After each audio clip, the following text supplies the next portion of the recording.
Hey guys, it's your girl Yem and I'm coming to you live from the spot. Listen, today we are talking about the Proverbs 31 mother.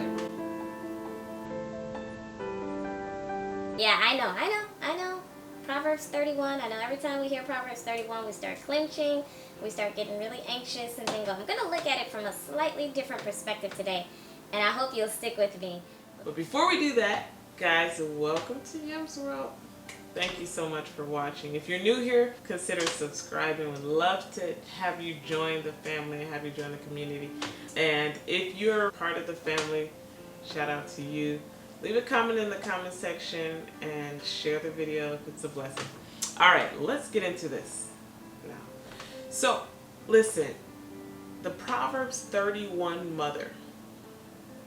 This is a little different because the verses that people tend to focus on, I think, are starting from verse 10 to the end of Proverbs 31. That's what everybody likes to talk about because it's this prototype of this superhuman woman who does it all. And we love that. But I'm actually going to focus on the first 9 verses of this passage. And I want us to look at 5 traits of a Proverbs 31 mother. Verse 1 says, the sayings of King Lemuel contain this message, which his mother taught him. His mother. Highlight the word mother. So the whole context of this scripture is a mother having a conversation with her son. And it says what his mother taught him. And so the first characteristic of a Proverbs 31 mother is that she is a teacher. She's a teacher. She teaches her child many, many things. And as we know, Proverbs 31 is a very, very popular passage of the Bible. This is something that a mother sat down with her son to talk about and to teach him. As mothers, one of the things that ought to bring us great joy is teaching our children. The mother is really the first adult that the child sees. And of course, that being the case, the mother is the first point of contact for any and everything that that child is going to learn. Whether the mother is being intentional or not, the child will learn based on whatever is presented to him or her. As a mother, you are a teacher. So it behooves any mother to be very intentional about what you're teaching your children or what she teaches her children. Point number 2 is that she loves her child. She loves her children. How do we know that? Verse 2 says, "Oh, son of my womb. Oh, son of my vows." That simple word, "oh," lets us know that it's coming from a deep place. Oh, son of my womb. She loves her child because she has already made that sacrifice of carrying the child for 9 months. So over the course of 9 months, there's love that's developing, that's building up. There's a bond that's building up, and she loves her child. She loves her child. Even after the child is born and of course into adulthood, she loves her child. A Proverbs 31 woman loves her child, loves her children.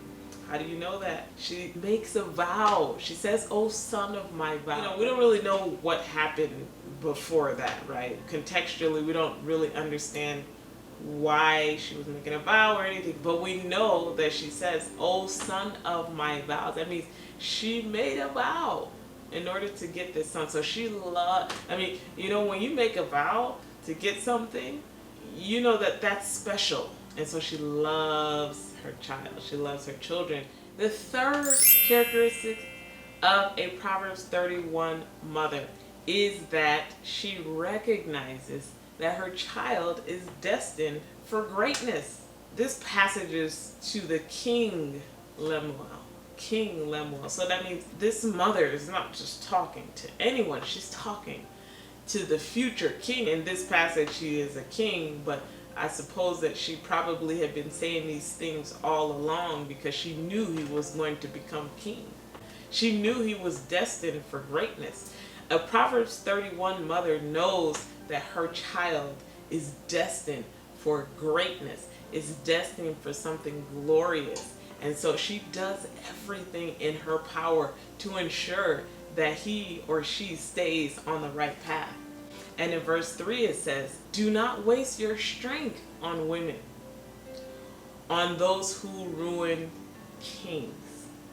So she is saying, look, there's a lot of things that can distract you along the way. Don't be distracted. Verse 4 says, "It is not for kings, O Lemuel, to guzzle wine. Rulers should not crave alcohol." So there's things, there's women, there's alcohol, there's these things that are so prevalent in our culture today, but they really are, for people who are destined for greatness, they have no business in their lives, because people who are destined for greatness are supposed to be focused and goal oriented, and those very things are things that pull you away from your goal. So this mother knows that her child is destined for greatness, and so she's alerting him, she's letting him know that, look, this will mess you up, this will ruin you as a king, alcohol will ruin you as a king, women, concubines, and all that kind of stuff gonna mess you up. Stay away, steer clear from those kinds of things. So a Proverbs 31 mother understands, she has that discernment, she has that understanding that her child is going far, and so she has to prepare him or her to ensure that he or she gets to the level that he or she is supposed to get to. Now, the fourth thing that a Proverbs 31 mother does is that she teaches her child to honor, to respect righteousness and justice. Two critically important things. Now, she knows that her child is destined for greatness. She knows that her child is going to be king. So that means she knows that her child is going to rule. And so she said, listen, rule with justice and righteousness. In verse 8, she says, "Speak up for those who cannot speak for themselves. Ensure justice for those being crushed." Yes, speak up for the poor and the helpless, and see that they get justice. So listen, righteousness and justice are things that she teaches and ingrains her child. A Proverbs 31 mother teaches and ingrains in her child righteousness and justice as a lifestyle. And not just as a personal lifestyle, but as something that ought to be promoted in the lives of those around this child, right? Because of course this child is going to grow to be an adult. And as a citizen of the world, this child needs to be able to promote righteousness and justice, needs to be able to speak up for those who have no voice, needs to be able to speak up for the poor, for the needy, needs to be able to make sure justice is being served. And we know that that's critical and important in our society today. And I think those kinds of things, maybe are lacking in our society today, righteousness and justice. And so that's why we're seeing all kinds of injustice and unrighteousness all over the world today. But a Proverbs 31 mother knows that those things are critically important, and she teaches and she ingrains her child on those very things. The fifth characteristic of a Proverbs 31 mother is a mother who's concerned about who her child will eventually marry. Now here's the thing, she has put so much effort in teaching, training, guiding, giving wisdom, giving counsel to her child to try to make her child this model citizen. She's put so much effort into that. And so she doesn't want that to now unravel in the area of marriage.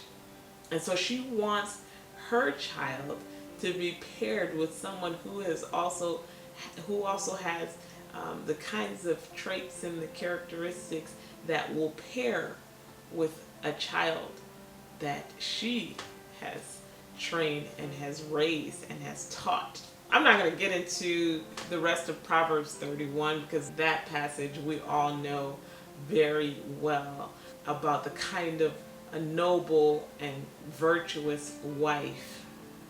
Who can find her value is more precious than rubies? We know about that. We study that a lot. But the point here is that, as a Proverbs 31 mother, the Proverbs 31 mother is thinking about this ahead of time.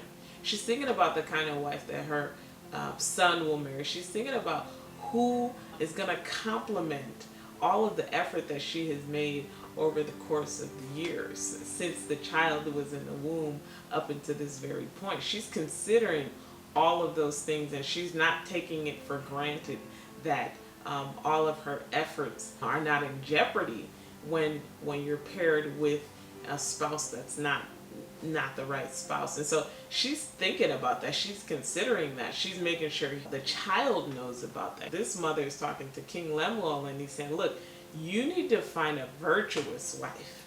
You need to find a capable, noble wife who's able to complement all of the things that you need and that you have, because you're a king.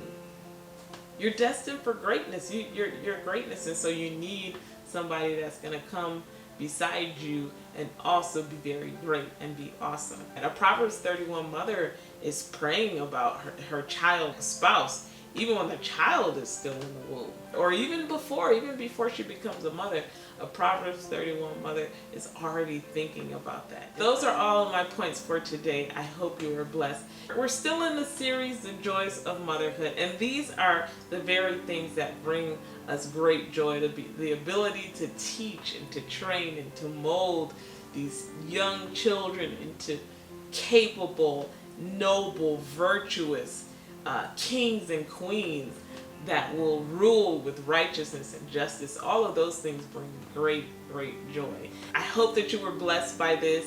If you're new here, please subscribe to the channel, leave a comment in the comment section, share the video, and give it a thumbs up. Well guys, until next time, we'll talk soon. All right, bye.